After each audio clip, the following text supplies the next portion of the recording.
अल्लाह ताला ने सूरह हूद में चैप्टर 11 वर्स 3 में कहा कि seek the forgiveness of your lord and turn to him with sincere repentance. Allah की तरफ रुजू करो, अल्लाह से तौबा करो। अब सिंसियर रिपेंटेंस है क्या, उसकी कंडीशंस क्या है?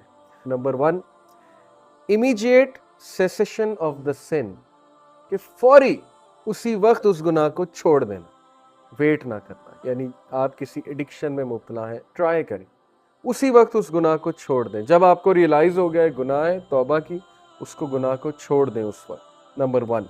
Number 2, regret for what is past, नदामत शो करना, रिग्रेट शो करना, लेकिन इतना नहीं कि बंदा डिमोटिवेट हो जाए। ओवर नदामत जो है वो प्रोक्रेस्टिनेशन की तरफ ले जाती है, फिर बंदा एक्शन की तरफ नहीं आता, हर वक्त नादिम होता रहता है, नादिम होता रहता है।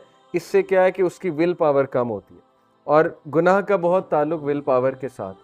नादिम होना अच्छी बात है, लेकिन इतना ज़्यादा होंगे तो विल पावर टूटेगी। विल पावर जब टूटेगी तो शैतान मज़ीद अटैक करेगा, शैतान फिर गुनाह में मज़ीद ले जाएगा। बल्कि डिफेंस मैकेनिज्म बनाता है हमारा ब्रेन। एक बहुत बड़ा डिफेंस मैकेनिज्म ये कि मैं तो बच ही नहीं सकता। ये जो सेंटेंस है ना, मैं तो बच ही नहीं सकता, ये शैतानी सेंटेंस है मेरे नज़दीक। इसका मतलब है कि विल पावर मारी गई है अगले की, और वो उसने खुद अपने ऊपर ये बात मुसल्लत कर ली कि I can not leave this sin, मैं तो बच ही नहीं सकता।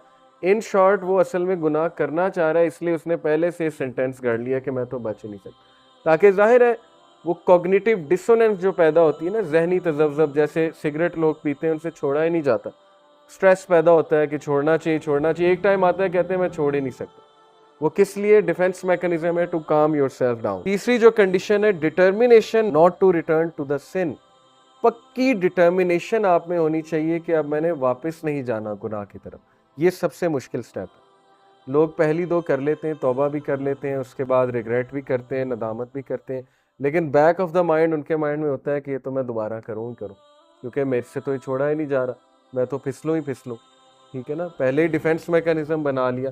तो ये ट्रू रिपेंटेंस नहीं है। डिटर्मिनेशन पे लोग फेल होते हैं। क्यों फेल होते हैं? वो प्लान नहीं बनाते हैं, विल पावर नहीं है, डिटरमिन्ड नहीं है टू लीव द सिन। मैंने कई नौजवानों को उनके कमरों में ये आयत लगाते देखा यूनिवर्सिटी टाइम पे, और आज भी कुछ ऐसे लोग हैं जो मुझे बताते हैं कि उन्होंने रिमाइंडर्स लगाए होते हैं अपने कमरे में कि Allah is watching you, something like this, या कोई आयत लगाई होती है, ठीक है, जिससे उनको फ़ौरन सोच इस तरफ चली जाती है कि नहीं, गुनाह नहीं करना, अल्लाह ताला देख रहा है, और ये चीज़ उन्हें मोटिवेट करती है। इसका मतलब उनकी रिपेंटेंस ट्रू है, सिंसियर है, क्योंकि they are determined to leave the sin. वो डिटरमिन्ड है गुनाह छोड़ने के लिए। ओके, और चौथी कंडीशन है रेस्टिट्यूशन ऑफ विक्टिम्स राइट्स और सीकिंग देयर फॉरगिवनेस। अगर हुकूकुल लिबास से रिलेटेड है गुनाह, तो फिर उस बंदे के जिसके आप राइट्स को ज़िमन कर रहे हैं, वो राइट्स दोबारा से दें उसे, या उससे माफ़ी मांगे।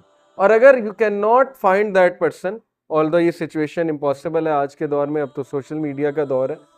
मिसाल के तौर पे बचपन में किसी से ज़्यादती की, आज आपको नहीं समझ आ रही, तो आप जो है वो आपको मिल भी नहीं रहा वो बंदा, तो फिर इसके बारे में कि सदका करें, और जाहिर है कि अल्लाह से मगफरत तलब करें। लेकिन ये पॉसिबल नहीं है, सोशल मीडिया का दौर है, लोग मिल जाते हैं। एक और कंडीशन ये है कि जो गुनाह है, it should be given up only for the sake of Allah. ये सिंसियर रिपेंटेंस, अल्लाह के डर से गुनाह छोड़ा जाता है ना, या अल्लाह को राज़ी करने के लिए। कुछ लोग गुनाह इसलिए छोड़ते हैं कि मेरी सेहत डैमेज हो रही, ठीक है ना, अल्कोहल एडिक्ट होते हैं, कहते हैं गुनाह इसलिए छोड़ दिया, या सिगरेट इसलिए छोड़ दिया। ऑल्दो ये वन ऑफ द रीजंस है, मैं इस रीज़न का इनकार नहीं कर रहा। जब हमने किसी को गुनाह छुड़वाना है तो हमने उसकी इस तरह तवज्जो दिलानी है कि तेरी सेहत बर्बाद हो रही है, रातें जागते हो, ठीक है ना, नींद नहीं आती, और जाहिर है कि सेहत बर्बाद हो रही है, ठीक है। लेकिन जब गुनाह उसने छोड़ना है तो उसने नीयत ये रखनी कि मेरा रब मुझसे नाराज़ होता है, मैं अल्लाह ताला की हुदूद को पामाल कर रहा हूँ, इसलिए मैं ये गुनाह छोड़ रहा हूँ। फिर आप देखें कि उसमें डिटर्मिनेशन आती है कि नहीं आती, क्योंकि जो एक्ट अल्लाह के लिए किया जाता है उसमें अल्लाह की तरफ से बरकत आती है, और जब अल्लाह की तरफ से बरकत आएगी तो फिर जाहिर है कि डिटर्मिनेशन भी आएगी। तो पहली बात यह है कि वो गुनाह को सिर्फ और सिर्फ अल्लाह सुब्हानहू व तआला की रज़ा के लिए छोड़े। एक हदीस में आता है कि whoever gives something for the sake of Allah, Allah will enrich him and Allah will fill his heart with richness, और अल्लाह ताला will replace it with something better। इतनी मोटिवेशनल हदीस है, स्पेशली क़यामत के रोज़ 7 तरह के लोग अल्लाह के अर्श के साए तले होंगे, और अक्सर हबस होती है, गर्मी होती है, बंदे का दम घुट रहा होता है हबस के मौसम में। सोचें कि वो क्या मैदान हशर का जो सीन है। 7 type of people will be under the shade of throne of Allah. उनमें से एक वो है who leave something for the sake of Allah. एक टाइप वो भी है जो अल्लाह के डर से गुनाह छोड़ देता है, जो अल्लाह के डर से या अल्लाह की खुशनुदी के लिए, अल्लाह को राज़ी करने के लिए किसी चीज़ को लेट गो कर